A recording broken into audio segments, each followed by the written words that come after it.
আমি আছি এখন ঠিক ফারাক্কার পুরনো ব্যারেজের উপরে। তো আমি থাকাকালীন আমার চোখের সামনে দিয়ে একটা ট্রেন চলে গেল। তো এই ট্রেনটি যাওয়ার সময় অনেকক্ষণ আমি ভাবলাম এবং দেখলাম, তো সত্যি অসাধারণ লাগলো।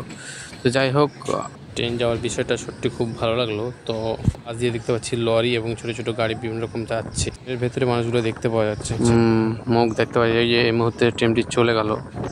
আমি এখন ঠিক ফারাক্কা ব্যারেজের উপরে টোটো করে যাচ্ছি।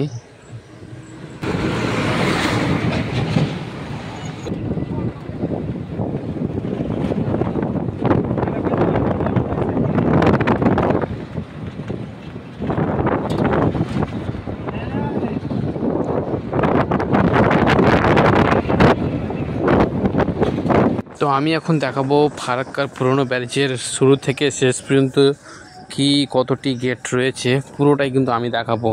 আর পানির যে গর্জন, যে রাস্তা, যে গেটগুলো ছেড়েছে, সে বাংলাদেশের দিকে পানিগুলো যাচ্ছে, তো সে অসাধারণ গর্জন, একদম খুব ভয়ঙ্কর।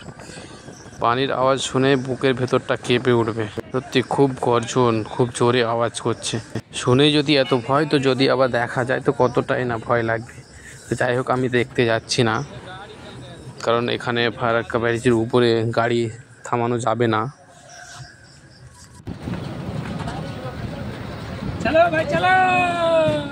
আমরা দেখতে পাচ্ছি পানি থামানোর যে গেটগুলো রয়েছে সেগুলো কিন্তু ঝুলছে।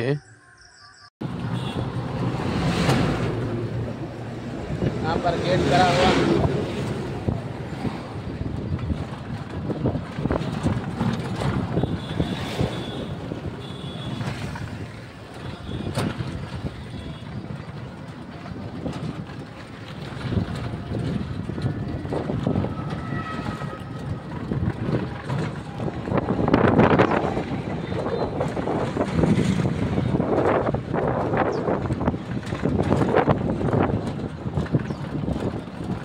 তো এই ব্যারেজ থেকে ডান দিকে যদি আমরা একটু হালকা করে লক্ষ্য করি, তো আমরা সেই নতুন ব্যারেজটা দেখতে পাবো। ফারাক্কা যেটা নতুন ব্যারেজ তৈরি করেছে, সেই ব্যারেজটা কিন্তু আমরা দেখতে পাবো। কিন্তু এই ফারাক্কা ব্যারেজের এখন পর্যন্ত কাজ সম্পূর্ণ হয়নি, বা ওই ব্যারেজটা এখনও সেটাকে ওপেন করা হয়নি।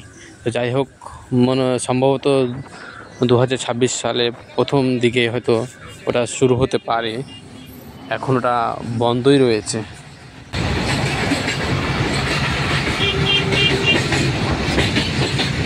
এদিকে গাড়ি আর এদিকে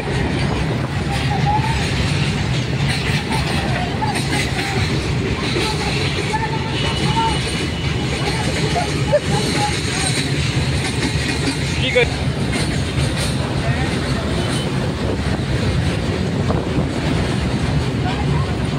তো আমরা এখন আছি ফারাক্কা ব্যারেজের সেম মাঝখানে।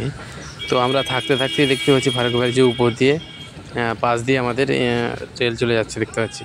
তো রেল যাওয়ার দৃশ্যটা সত্যি দারুণ লাগলো। চলে গেল রেলটা।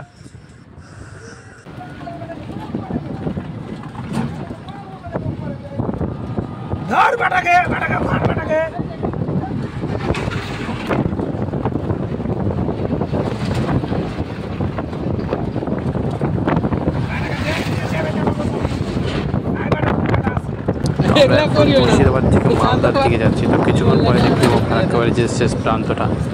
এগুলো যেগুলো দেখতে পাচ্ছি এগুলো কিন্তু ফারাক্কার গেট।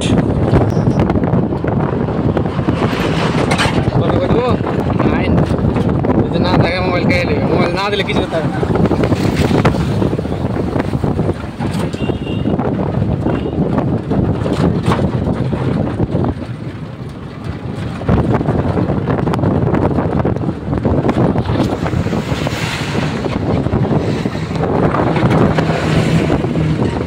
আমরা এখন ফারাক্কা ব্যারেজের শেষ সীমান্তে চলে আসলাম। আমরা এখন ব্রিজে নেমে যাব।